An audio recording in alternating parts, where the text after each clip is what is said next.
So the cucumbers are rolling in.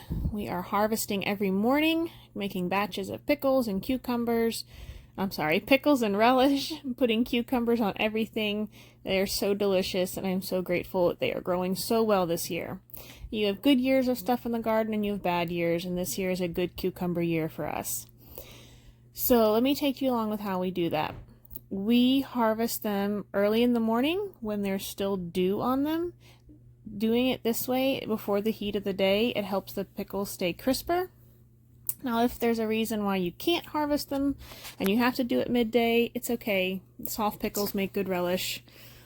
You'll notice we're using snips or scissors. We do this just for our plant health, and in between each cut I'll wipe the scissors off just on like a little towel or sometimes on my pants if they're not dirty. And this helps from spreading diseases. And also, my kids like to harvest, and sometimes kids rip the plant a little too hard trying to get something off, or they twist it too much, and it ends up leaving a big wound on the plant that the plant has to heal. So I'm getting them in the habit of using scissors to harvest things so they don't damage the plant too much, the plant can heal and keep on producing fruit for us. So we are harvesting early in the morning, and like I said, that is so they stay crisper for us. If for some reason you can't harvest early in the morning, that's okay. Pickles are delicious either way, but you really want to get them in the fridge as quickly as you can. Now you can see we grow pretty much all pickling cucumbers. We like eating pickling cucumbers. We don't particularly like the slicers, and it's nice to be able to just have one or two varieties to grow. That way it just cuts down on the all the different things that you need in the garden, because there's so many wonderful varieties.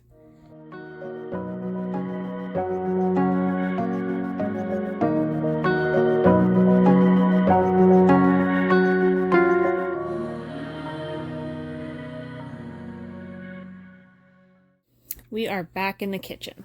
So this is our relish. I will chop the cucumbers and throw them in the food processor and just pop it a little bit and blend them up nice and small. I have little kids, they like small pieces. And then I will make my brine and cool it, and then I will put my brine over my chopped cucumbers, and I will actually let it sit either overnight or at least like 2 hours and let that brine sit on there before I will can them.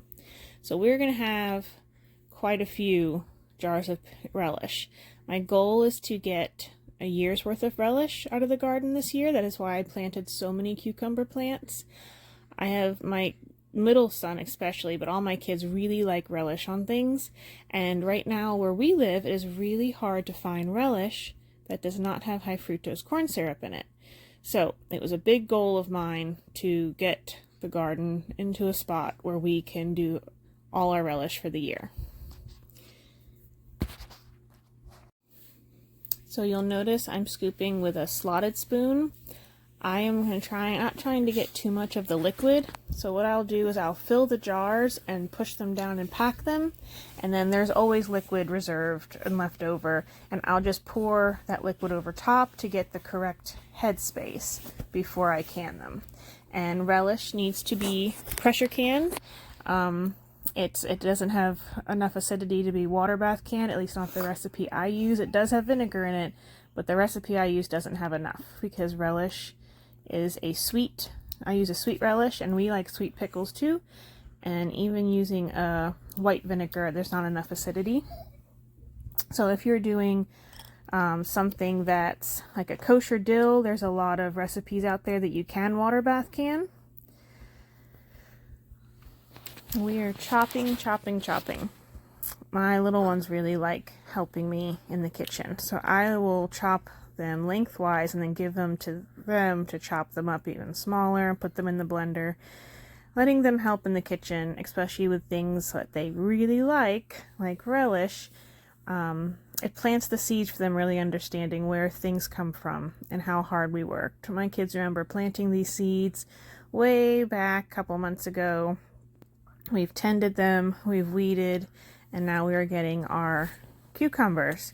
But of course the work's not over. For their special treat that they like, we have a little bit more to do, and that is the kitchen work.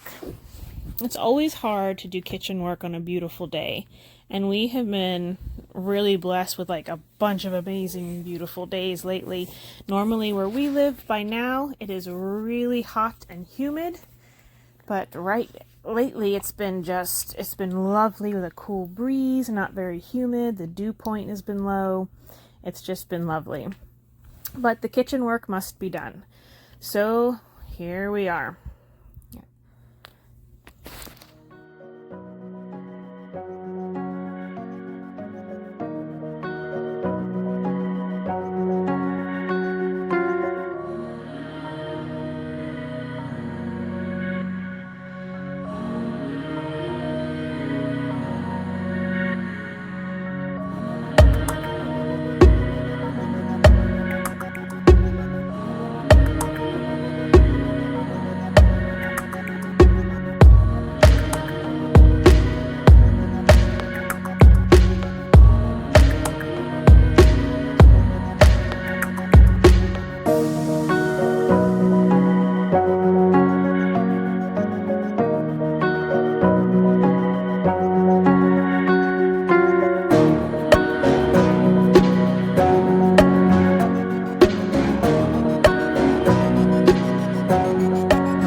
So my daughter asked if we could also make her some regular pickles. Now like I said, we like sweet pickles, so we will use the same brine, whether it is a pickle or whether it is relish. However, I do like to use the wide mouth jars for pickles just because they're easier to get out. So I thin sliced a few for her, and I'm going to put 2 wide mouth jars. Now there's an extra step I do with pickles, is I will cover them in salt, and that will pull the water out. I will dump that water, and then I will rinse those pickles and get the salt off, and then I will pour the same brine I use for my relish over the pickles, and that way they stay crisper for me. I've tried some other tips and tricks with, grape leaves that have tannins in them, and I think those do all work, but nothing works better than the salt trick. So I will just sprinkle some salt in that jar, put the lid on it, shake it, leave it in my refrigerator for the day. Tomorrow I was just trying to show you I like the wide mouth jars. And then tomorrow I will make another batch of brine to pour over these guys. As we were doing our canning work, we were grilling up some chicken. We made grilled chicken, grilled onions, and grilled zucchini on a bun with lettuce sandwich. It was absolutely amazing. I have a lot of footage of us chopping cucumbers because that is what the majority of our day was. Now here's my brine. Now I will put this in the description. It is 1.5 cups of sugar, 1.5 cups of vinegar, and 1/2 teaspoon each of salt, mustard seed, celery seed, and turmeric. Now, I have some celery in our garden, and I'm planning on letting it go to seed because I use much more celery seed, and my little people really don't like celery, and I don't particularly have a care either way. And I looked into growing mustard, but the mustard seed you use like this for a spice is it's a different mustard plant than like mustard greens that you grow. So I'm still in search of trying to figure out how to grow that. Now the turmeric I use is a whole root that's dried, so that's why I have to grate it into the pot. Now when you heat it, you don't need to get it boiling, you just need it a little warm to get that sugar dissolved. Pour it over the top. I'm going to put this in my refrigerator for overnight, up to a day, at least 2 hours. So we also compost tea to the garden. Compost tea is wonderful, and we'll do more on compost tea in another video. It's really a whole thing to understand.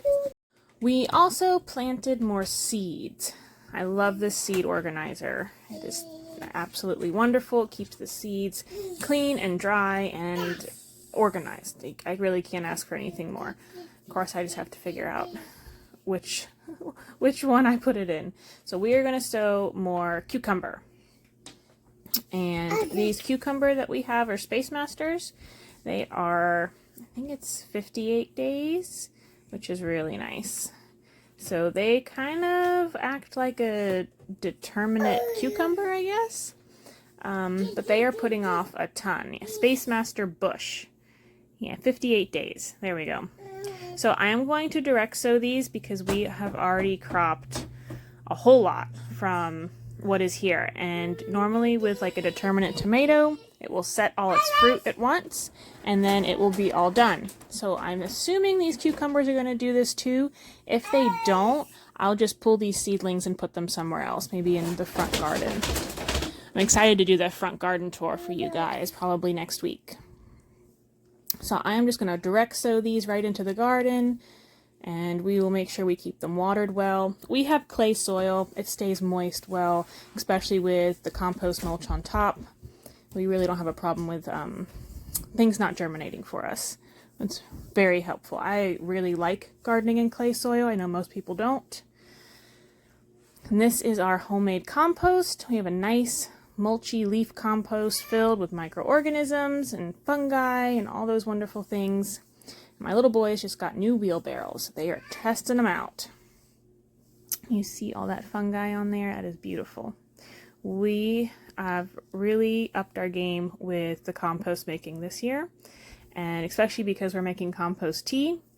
We will talk more about that later. You see all that steam? Look at all that steam. It is a hot compost bed. So I will say the kind of composting that I like to do is called hot composting or 18-day composting, and that is just what works for us. It's a little more labor intensive, but it uses up all my grass clippings and it uses up all my leaves, and that is what I like. And it's a continuous flow of compost, and they are all the size that I can handle. So here are sweet potato slips. I had a whole bunch we planted, but the potato is still putting slips off, and it'll continue putting slips off all summer. Thank you for taking an interest in our content today. I'm not going to ask you to like and subscribe because you guys know how YouTube works, and we appreciate you helping our video get